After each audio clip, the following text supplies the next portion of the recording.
Hello, my dear students.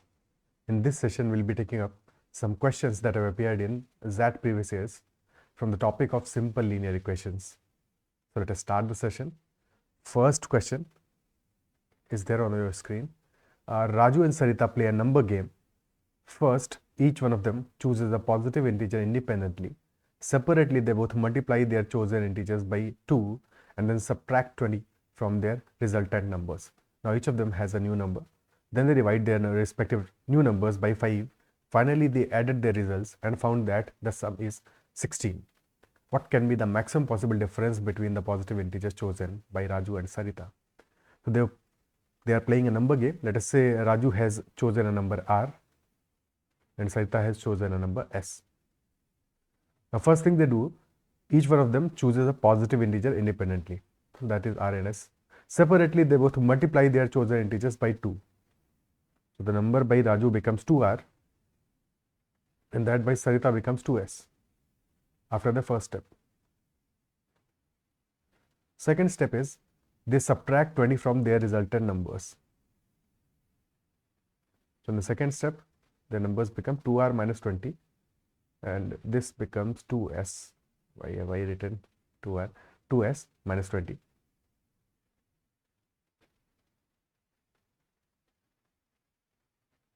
Third step is, now each of them has a new number, fine. Then they divide their respective new numbers by 5. So number will be 2R minus 20 by 5 and 2S minus 20 by 5 in the third step. And finally, they add their results and found that the sum is 16. So 2R minus 20 by 5 plus 2S minus 20 by 5, this is equal to 60. So effectively, this is 2R by 5 minus 20 by 5 is 4 plus 2S by 5 minus 20 by 5 is 4 is equal to 16. So 2R plus 2S divided by 5 is equal to 16 plus 8, 24. Or this will become 2R plus 2S is 120. So R plus S will be equal to 60. Sum of both the numbers chosen by them is 60. Question is asking what can be the maximum possible difference. Also, question किसी भी condition में ये नहीं कह रहा है कि इस condition के बाद में हमें एक integer मिलता है. So we are not concerned about the integers. We have to find out the maximum possible difference between the positive integers chosen by Raju and Sarita. So R and S should be integers, positive integers. इसके बाद के step में integer मिले ऐसा कोई जरूरी नहीं है. तो that is why उसके लिए bother नहीं होना. For example, 2R minus 20 by S, 20 by 5 need not be an integer. It could be a fraction. That's fine. So R and S के बीच में maximum difference चाहिए तो they should be as far as possible. Could be 1 and 59. क्योंकि positive तो होना ही है. तो 1 and 59 could be the numbers. Answer will be 58 because gap उनके बीच का रहेगा 58 का. Option B. Maximum possible difference will be 58 का. Next question. Amit has forgotten his 4-digit locker key. He remembers that all the digits are positive integers and are different from each other. All the digits are positive integers and are different from each other. Moreover, the 4th digit is smallest. 4th digit is smallest है. And the maximum value of the first digit is 3. पहली चीज तो कहा 4 digit सबसे छोटी है and then first digit is 3. तो what we already know about the number, about the 4-digit locker key. 4 digit अगर smallest होनी है और first digit हमारी 3 होनी है, definitely 4th digit जो हमारी होगी that will be less than 3 because smallest है और maximum value first digit की 3 है और सारी digits positive है तो 4 digit must be less than 3 which implies कि 4 digit या तो 1 होगी या 2 होगी. That is first thing. Isn't it so? और अगर 4th digit हमारी 1 है तो पॉसिबिलिटी एक तो बन सकती है कि फर्स्ट डिजिट हमारी 2 हो बिकॉज फर्स्ट डिजिट की मैक्सिमम वैल्यू 3 है, नेसेसरली 3 नहीं है तो पॉसिबिलिटी बन सकता है 2 1 या फिर 3 1. इफ 4th डिजिट हमारी 2 हुई इन दैट केस सिर्फ एक ही केस बनेगा जबकि हमारी फर्स्ट डिजिट 3 हो. So these are 3 possible cases. Now the next condition is he also recalls that if he divides the second digit by third digit he gets the first digit. Second digit divided by the third digit becomes the first digit. So second digit, if that is S, divided by third digit becomes the first digit. That is also a condition. और अगर first digit हमारी 2 है, if 2, तो second digit by third digit should be equal to 2. क्या क्या numbers हो सकते हैं? इट कुड बी सेकेंड और third could be 2 and 1, but वो तो पॉसिबल नहीं है बिकॉज सेम डिजिट हो जाएंगी. 4 and 2 is also not possible because 2 एक सेम हो जाएगा, सारी डिजिट्स डिफरेंट है. देन 6 and 3 पॉसिबल, और 8 and 4 पॉसिबल. इसके बाद तो कुछ भी पॉसिबल नहीं है. So these are 2 cases. तो नंबर्स हो सकते हैं हमारे 2, 6, 3, 1 और 2, 8, 4, 1. These are 2 passcodes, 2 possible passcodes. Next is if this is equal to 3. If second digit by third digit is equal to 3. If it is equal to 3, cases could be, this could be 3 and 1, not possible.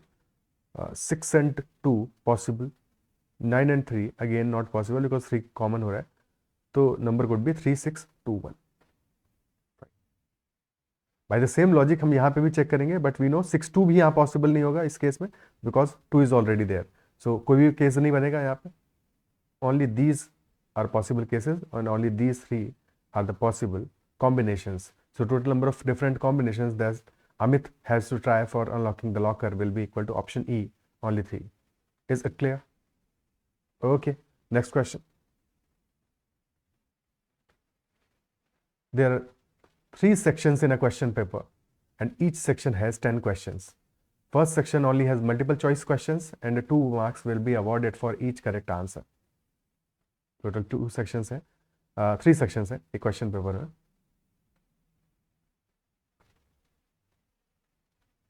Section 1 में total 10 questions है, हर एक section में in fact 10 questions है.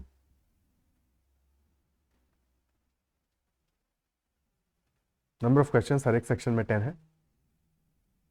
Section number 1 में +2 is awarded for a correct answer. If your answer is correct +2 is awarded, and for each wrong answer 0.5 marks will be deducted. So if the answer is incorrect, -0.5 is awarded or 0.5 is deducted, whichever way you look at it. Any other unattempted question in this section will be treated as a wrong answer. कोई भी question अगर attempt नहीं किया है, unattempted UA, for that it is also treated as a wrong answer, so -0.5 is deducted. Each question in the second section carries 3 marks, whereas in the third section carries 5 marks. For any wrong answer or unattempted question in the second and third sections, no marks will be deducted. तो wrong answer होगा या unattempted होगा तो कभी भी marks deduct नहीं होगा. अच्छी बात है ये. Okay, so this is all about it. A student's score is the addition of marks obtained in all the 3 sections. What is the 6th highest possible score? Okay, 6th highest possible score क्या होगा? कैसे approach करेंगे? सबसे पहले तो maximum score क्या possible होगा? 6th highest से पहले हाईएस्ट पता होना चाहिए. हाईएस्ट स्कोर पॉसिबल क्या होगा? When all the questions are correct. When all the questions are correct. ठीक है. If all are correct, total कितना बन रहा है? 10 into 2, 20 plus 30 plus 50. So highest will be 20 plus 30 plus 50, which is equal to 100. So rank 1 will be total 100. Now just second rank पे क्या होगा? Second rank पे क्या होगा? 6th हाईएस्ट पॉसिबल हमें पता लगाना. सेकेंड हाईएस्ट पॉसिबल क्या होगा? व्हेन देयर इज या तो एक क्वेश्चन वो अटेम्प्ट ना करे या फिर इनकरेक्ट हो जाए. That is a possible case. और सबसे कम मार्क्स किस में डिफरेंस आ रहा है? सेक्शन 1 में आ रहा है, बिकॉज सेक्शन 1 में अगर वो अटेम्प्ट करता है तो +2 मिलता है, और अटेम्प्ट करता है इनकरेक्ट होता है तो +2 तो नहीं मिलेगा, 0 मिलेगा ऑब्वियसली, और 0 से पीछे आएगा वो. इनफैक्ट -0.5 होगा. फॉर इनकरेक्ट अनअटेम्प्टेड होगा तो भी -0.5 होगा. एंड इफेक्टिव कितना गैप आएगा? 2.5 का. अगर वो किसी क्वेश्चन को सही करता तो +2 मिलता, बट जब गलत करेगा या अनअटेम्प्टेड रखेगा तो -0.5 होगा. इफेक्टिवली 2.5 का गैप आएगा एक क्वेश्चन के लिए. Isn't it so? तो सेकंड हाईएस्ट स्कोर हो जाएगा हमारा 100 - 2.5. एंड वी नो कि सेकंड सेक्शन और थर्ड सेक्शन में 3 और 5 मार्क्स का डिफरेंस है, तो वहां पे नहीं अटेम्प्ट करोगे तो 3 मार्क्स कम हो जाएंगे, बिकॉज जो पॉजिटिव मिलना था वो तो नहीं मिलेगा ना अनअटेम्प्टेड रखने पे या गलत करने पे. तो डेफिनेटली हमारा second highest score will B 97.5. Third highest क्या होगा?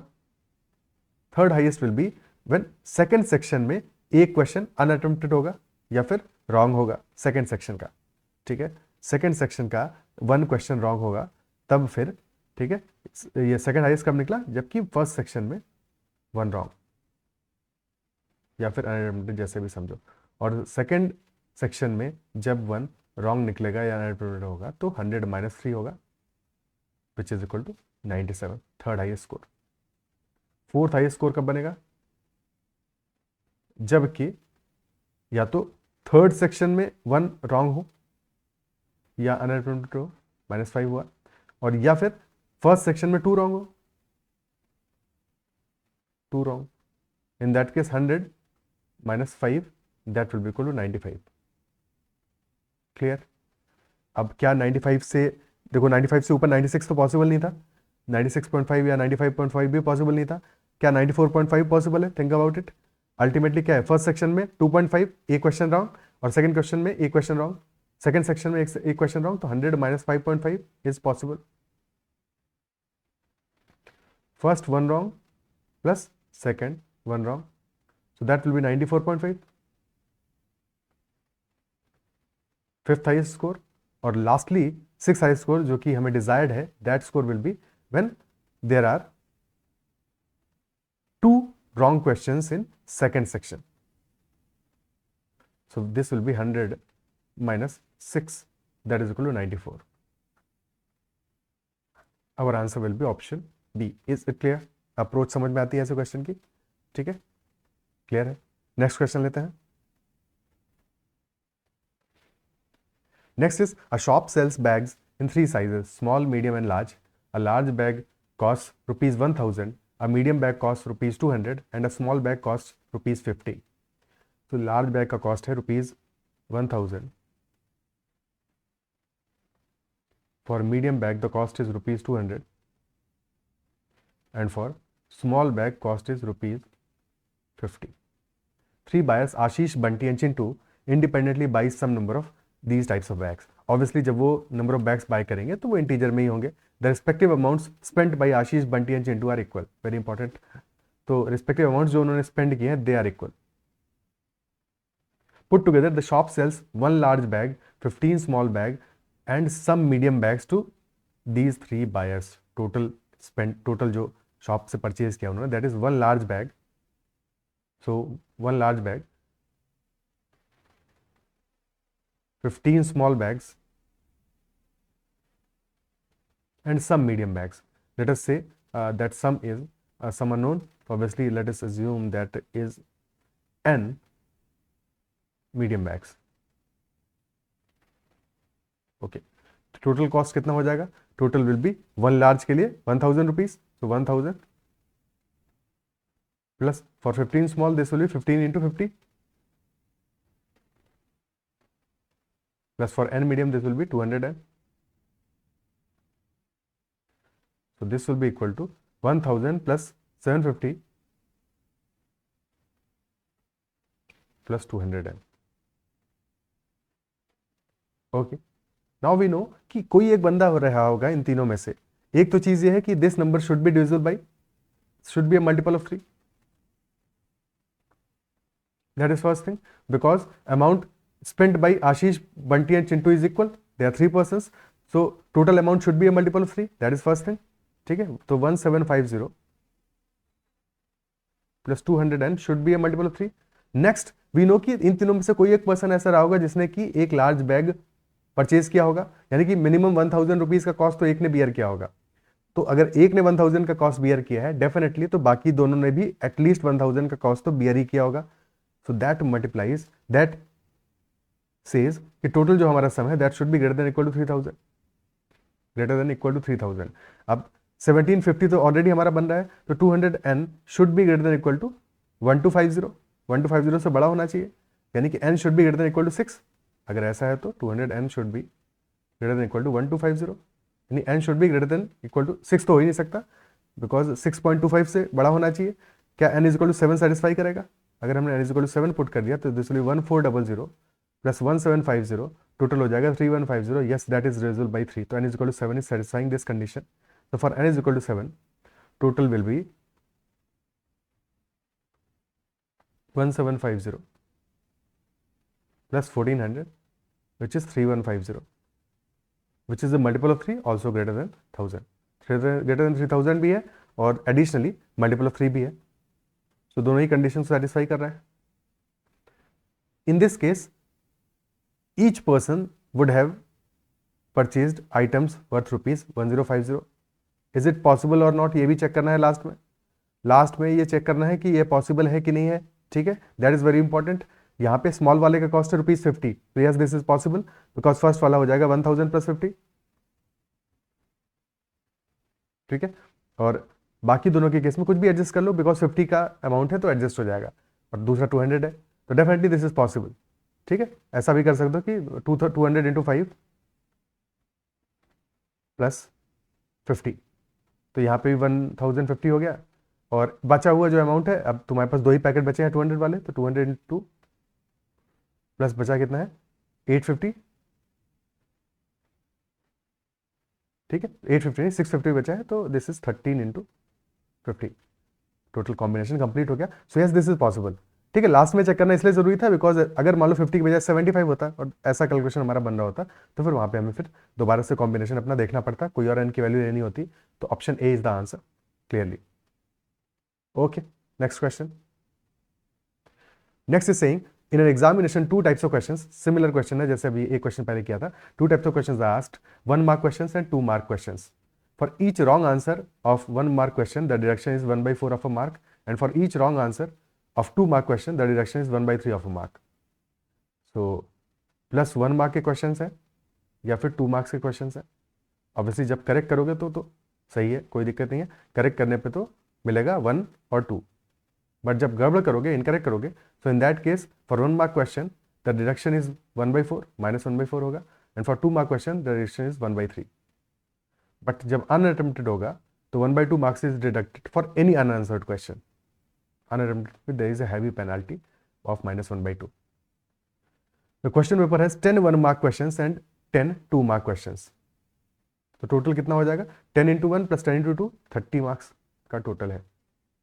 In any examination, a student got all possible marks between 25 and 30 and every student had different marks. So what would be the rank of a student who scores a total of 27.5 marks? That is the question. एक exam में student को हर एक possible marks मिले between 25 and 30. So every student has a different mark. What would be the rank of a student who scores a total of 27.5 marks. Maximum कितना होगा? Maximum will be when all the questions are correct. So that will be 30. That will be first rank. All correct.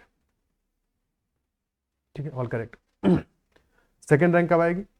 When the score is when one of the questions is wrong because unattempted penalty ज़्यादा है तो 1 question wrong होगा. और कहाँ से? 1 mark question से. 1 mark question से जब 1 क्वेश्चन रॉन्ग होगा यानी कि दैट विल बी 29. जब रॉन्ग हुआ तो एक तो 1 तो वैसे ही कम हो गया क्योंकि मिला नहीं +1 और लास्टली minus 1/4 होगा अगर रॉन्ग है तो 29 minus 1/4 that will second rank. Third rank क्या होगा? जब रॉन्ग नहीं होगा अनअटेम्प्टेड होगा यानी कि 29 minus 1/2 that will B third rank. Okay. Now for the fourth rank. Fourth rank कब होगी? जबकि 2 मार्क क्वेश्चन हमारा एक रॉन्ग होगा. रॉन्ग पे पेनल्टी कम है, अनअटेम्प्टेड पे ज्यादा है यानी कि this will be 28 minus 1/3. Okay. And fifth होगा जबकि 2 मार्क वाला जो क्वेश्चन है एक वो अनअटेम्प्टेड होगा यानी 28 minus 1/2. या फिर हो सकता है कि 1 मार्क वाले 2 क्वेश्चंस हमारे रॉन्ग हो, 2 क्वेश्चंस रॉन्ग हो यानी that will also be 28 minus 2 into 1/4. Same ही बात है, 27.5 इफेक्टिवली.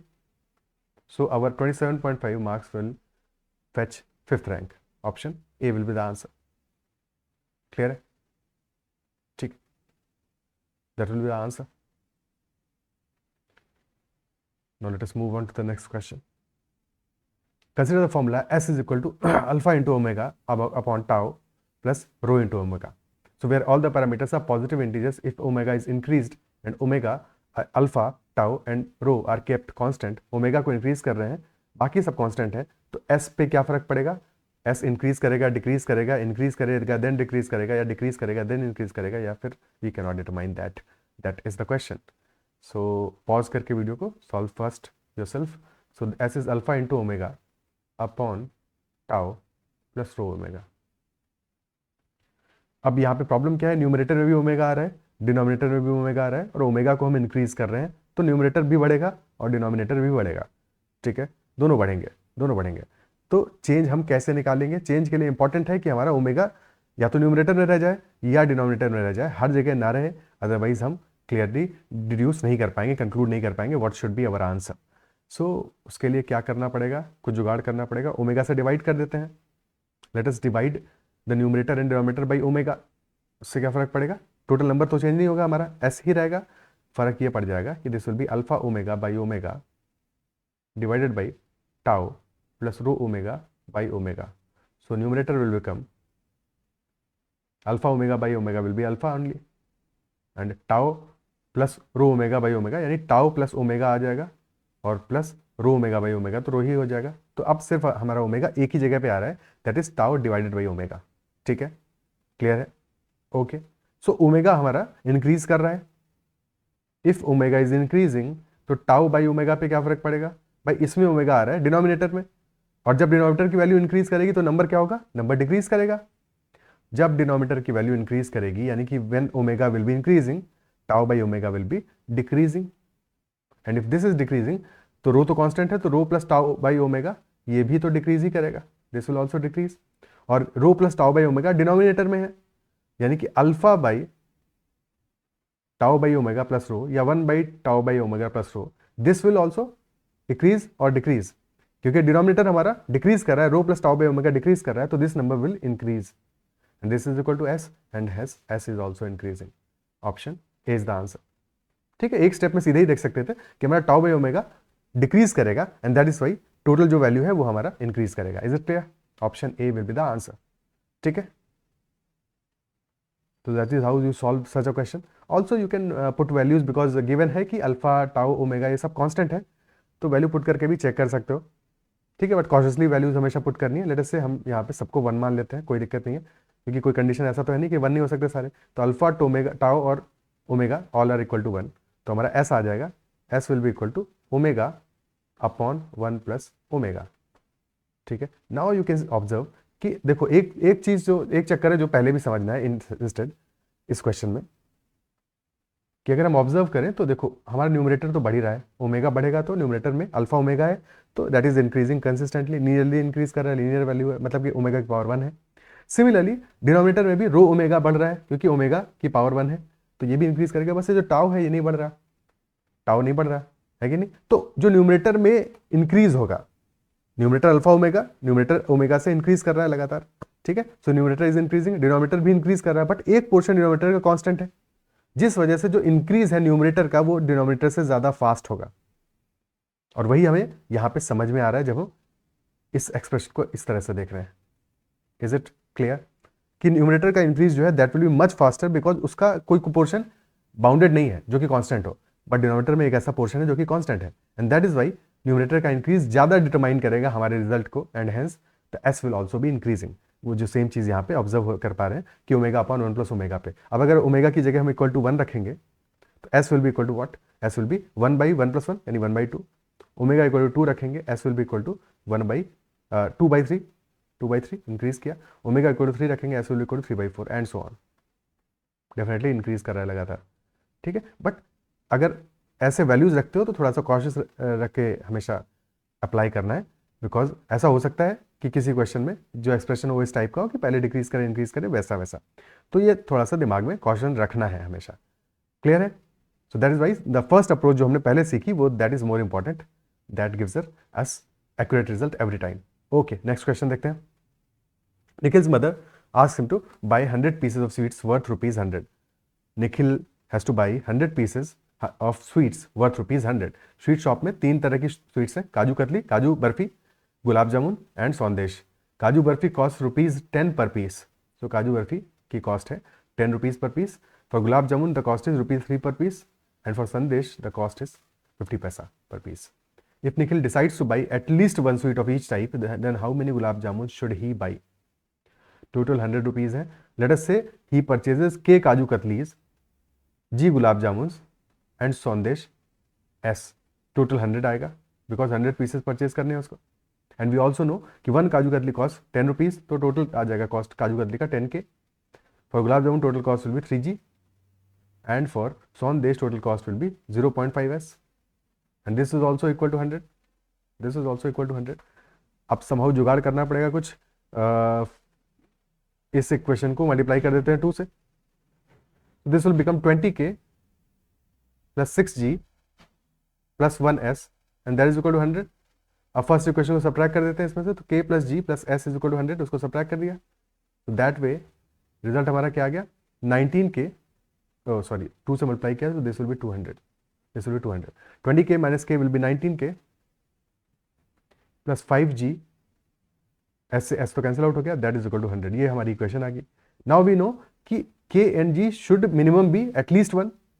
कम से कम 1 तो होना चाहिए because Nikhil decides to buy at least one sweet of each type. That is our first condition. कम से कम एक स्वीट ऑफ each type जरूर लेना है. ठीक है. सो 19 का क्लोजेस्ट क्या आ रहा है? 19 5 95. तो K इज इक्वल टू 5 पे सेटिस्फाई कर रहा है. G will be equal to 1. और हमें पता है नेक्स्ट सॉल्यूशन कब आ सकता है? नेक्स्ट सॉल्यूशन तब आ सकता है जबकि अब इस 5 को हम 5 से डिक्रीज करें. अगर ये 5 से डिक्रीज हो और ये हमारा लेफ्ट राइट हैंड साइड का वैल्यू 19 से इंक्रीज हो, तो अगर ये 5 से डिक्रीज होगा ये 0 हो जाएगा, ये हो जाएगा 20. बट हमारा ये वाला सॉल्यूशन लेना नहीं है बिकॉज यहाँ पे काजू बर्फी 0 हो जाएगी. काजू बर्फी भी खानी है उसको, तो 0 नहीं हो सकता. तो हमारा solution only solution will be 5 and 1 when kaju barfi are equal to 5 and gulab jamun is equal to 1. And बाकी सारे के सारे संदेश होंगे, क्वांटिटी बढ़ाने के लिए भी चाहिए. ठीक है. So our answer will be option A. Gulab jamun he should buy will be equal to option A 1. Is it clear? ठीक है. Next question. A potter asked his 2 sons to sell some pots in the market. The amount received for each pot was same as the number of pots sold. Amount received for each pot, if the amount received for each pot is equal to n and number of pots sold is also equal to n, तो total amount कितना हो जाएगा? Total कितना हो जाएगा amount? n square, which is a perfect square. So that is the thing that this question is saying कि जो total amount होगा that will be a perfect square number जिनको पैसा मिला. The 2 brothers spent the entire amount on some packets of potato chips and 1 packet of banana chips. Chips के शौकीन है, सारा पैसा इन्होंने उड़ा दिया चिप्स में. One brother had the packet of banana chips along with some packets of potato chips. एक ब्रदर के पास में there are some packets of potato chips and packet of banana chip. 1 packet of banana chips. While the other brother just had potato chips. एक के पास में potato और banana दोनों chips हैं, एक के पास सिर्फ और सिर्फ potato chips हैं. Each packet of potato chips costs ₹10 and each packet of banana chips costs less than ₹10. Okay, fine. So total हमारे पास क्या है? Total बहुत सारे, कई सारे पोटैटो चिप्स हैं और एक पैकेट है बनाना चिप्स का. That is what it is saying. Now let us assume कि पोटैटो चिप्स के अपने पास कितने पैकेट हैं? X मान लेते हैं. So X packets of potato chips, total cost हो जाएगा 10X. और बनाना चिप्स का एक ही पैकेट है और उसकी कॉस्ट भी नहीं गिवन है, बट ये पता है कि जो कॉस्ट है बनाना चिप्स का that is less than ₹10. Let us assume कि कॉस्ट है Y. तो पोटैटो चिप्स का कॉस्ट हो जाएगा total 10X and banana chips का cost is Y. Now Y is less than 10, that is also given. Only less than 10, equal to 10 नहीं हो सकता है. टोटल कॉस्ट हमारा आ गया 10X plus Y and we know that this has to be equal to perfect square. Total cost तो इतना ही है. Also और क्या पता है हमको? The packets of chips were divided between 2 brothers, so each brother received equal number of packets. Equal number of packets. Okay, equal number of packets. यहां पे x हमारा क्या है? x is a number, x is a number, y is a cost. ठीक है. यानी कि banana chips तो एक ही है हमारा. टोटल चिप्स कितने हुए? टोटल पैकेट्स कितने हुए? Total packets is x plus 1 and these are divided between 2 brothers equally. Divided between 2 brothers equally. और अगर दोनों के बीच में इक्वली डिवाइड कर रहे हो तो इसका मतलब क्या हुआ कि x plus 1 जो है that should be even number. It should be even, तभी तो डिवाइड बाई 2 होगा. And if x plus 1 is even that implies x should be odd. x हमारा should be odd number. Okay, तो start करते हैं. x equal to 1 रखते हैं. x equal to 1 पे क्या हमें कोई स्क्वायर वैल्यू मिल सकती है? When x is equal to 1, तो फर्स्ट पोर्शन तो 10 हो जाएगा, सेकंड पोर्शन को 10 से छोटा होना है, 16 मिलता है definitely. 16 is a perfect square, और 16 के केस में क्या है, x is equal to 1 and y is equal to 6, तो 16 is satisfying the conditions. Second क्या मिल सकता है, when x is equal to 3, because x को ऑड होना है, 36 मिलेगा उस केस में, x will be equal to 3, y will be equal to 6, so that is also possible। x equal to 3 पे मिल गया, x equal to 5 पे कुछ भी नहीं मिलेगा, x equal to 7 पे कुछ भी नहीं मिलेगा, x equal to 9 पे कुछ भी नहीं मिलेगा, एंड सो ऑन। ठीक है, यानी कि x की ऑड वैल्यूज पे हमें 16, 36 ये मिल रहा है पैटर्न। और क्लियरली हमारा जो यूनिट डिजिट पे है 6 आ रहा है। जब भी हम स्क्वायर बनाएंगे तो यूनिट डिजिट पे क्या क्या ऑप्शन आ सकते हैं, क्या क्या ऑप्शन आ सकते हैं, ठीक है, क्या क्या आ सकते हैं, काफ़ी सारे ऑप्शन आ सकते हैं। बट यहाँ पे हम समहाउ देख रहे हैं कि अगर हमारा 10x प्लस वाई के फॉर्म में हम चेक करना चाहें तो 6 आ रहा है, और या फिर जैसे एक एग्जांपल देखो 11 का स्क्वायर है, या अगर हम 0 रखते तो फिर हमारा 1 भी आ जाता, एक स्क्वायर 0 1, ठीक है, तो 0 1 is also case, 121 is also case, 441। But in numbers के साथ प्रॉब्लम क्या है कि यहाँ पे हमारा इन सारे ही नंबर्स में जो x आ रहा है, बिकॉज यहाँ पे x कितना है 12 है और यहाँ 44 है, x इन सारे ही नंबर्स में इवन आ रहा है, और हमको x चाहिए ऑड, यानी कि ये हमारे जो क्वेश्चन की कंडीशन है उसको सेटिस्फाई नहीं करेंगे। जितने भी हमारे क्वेश्चन की कंडीशन को सेटिस्फाई करने वाले नंबर्स हैं उनमें एंड में 6 ही आने वाला है। Is it clear? उन सारे नंबर्स में एंड में 6 आएगा, उनमें एंड में 1 नहीं आएगा। क्या ये बात समझ में आती है? ठीक है, क्लियर है?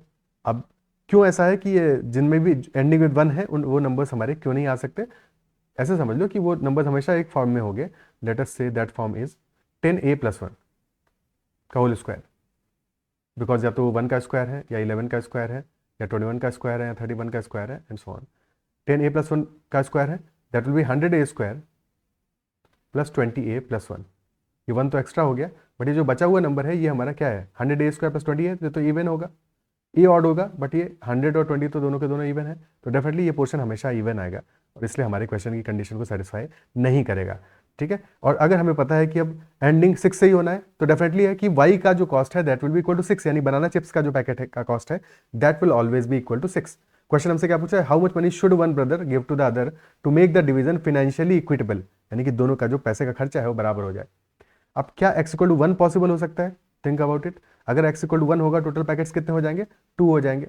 एक एक पैकेट दोनों को मिलेगा, बट हमें पता है कि एक जो बंदा है, पहला वाला बंदा, उसको भी तो एक पोटैटो चिप्स तो कम से कम उसके पास भी होगा, एक पोटैटो चिप्स, और क्योंकि एक के पास पोटैटो चिप्स और बनाना चिप्स का कॉम्बिनेशन है और एक के पास सिर्फ पोटैटो चिप्स है, तो डेफिनेटली 1 वाला जो कॉम्बिनेशन है ये हमारा आंसर नहीं होगा। आंसर ये मिनिमम पॉसिबल हो सकता है 3 और 6 वाला, और इस केस में टोटल पैकेट्स हो जाएंगे 4।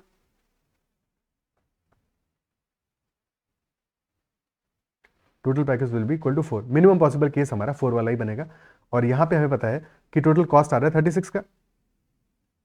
एक पर्सन के पास में होगा एक पोटैटो चिप्स प्लस एक बनाना चिप्स, और एक के पास में होंगे 2 पोटैटो चिप्स। जिसके पास 2 पोटैटो चिप्स हैं उसके पास टोटल 20 रुपीज़ के पैकेट्स हैं, और दूसरे वाले के पास 10 + 6 16 रुपीज़ के पैकेट्स हैं। अब फाइनेंशियली इक्विटेबल बनाने के लिए कितना मनी एक ब्रदर को दूसरे को देना पड़ेगा?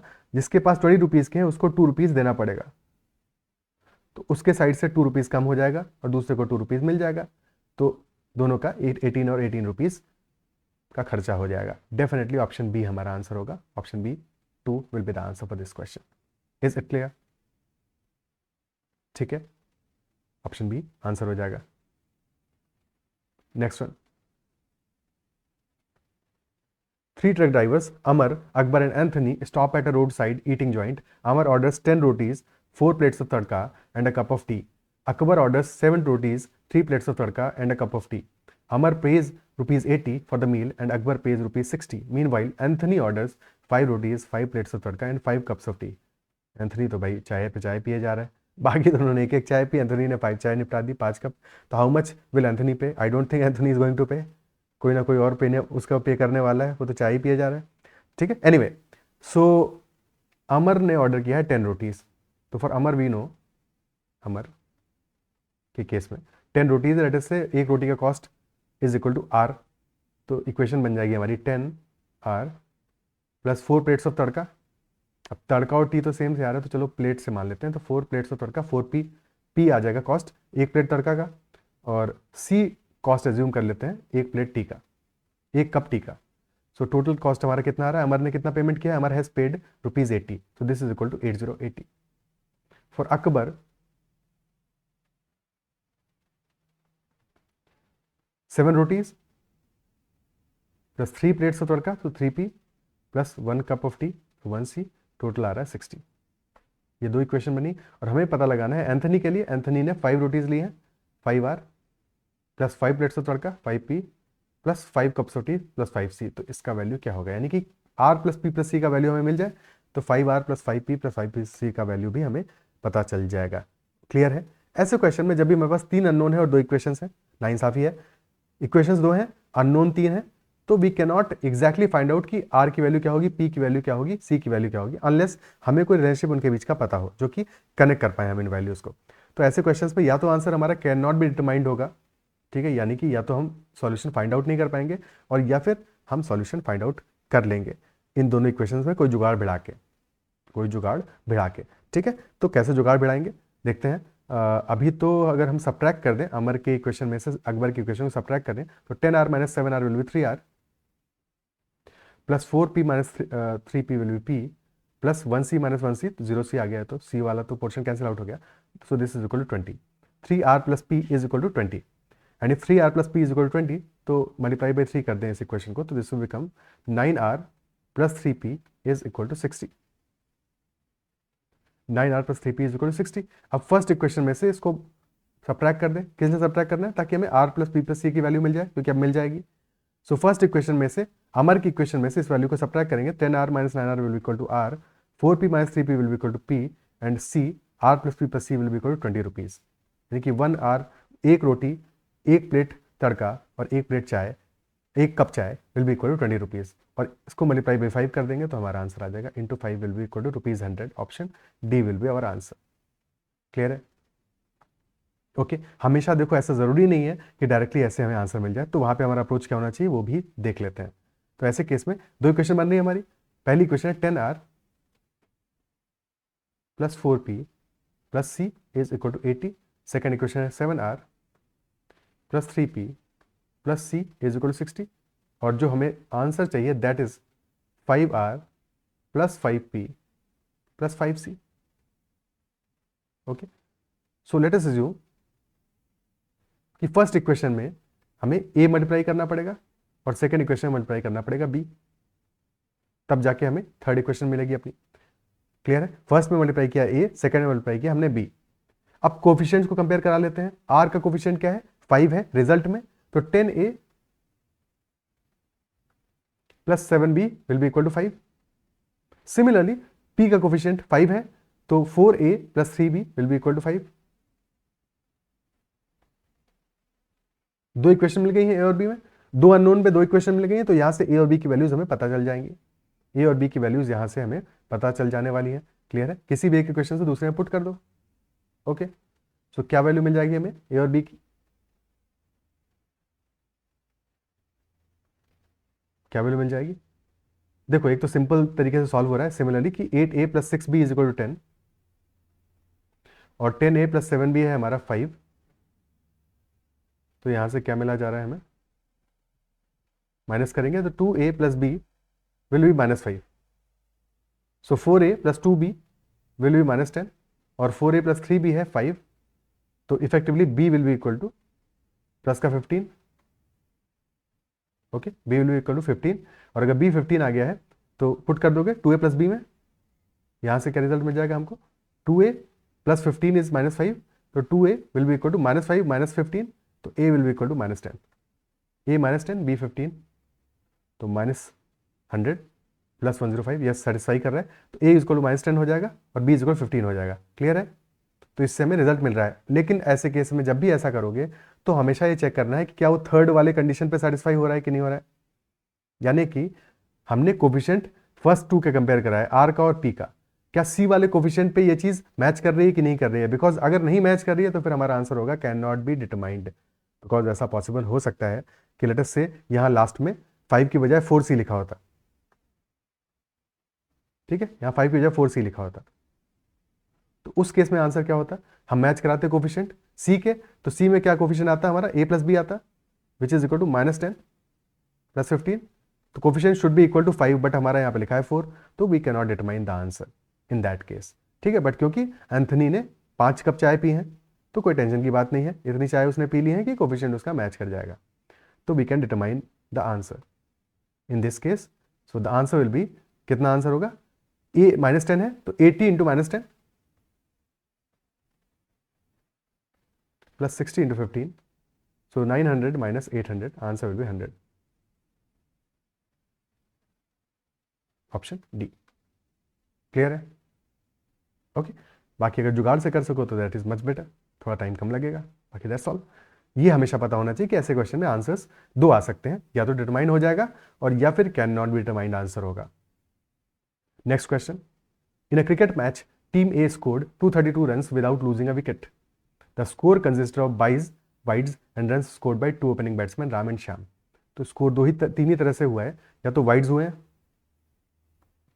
या फिर 22 में रन गए हैं, या राम और श्याम ने मिलकर स्कोर किए हैं।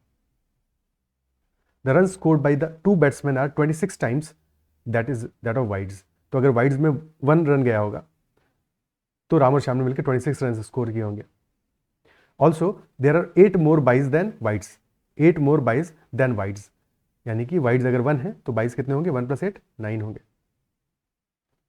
क्लियर है?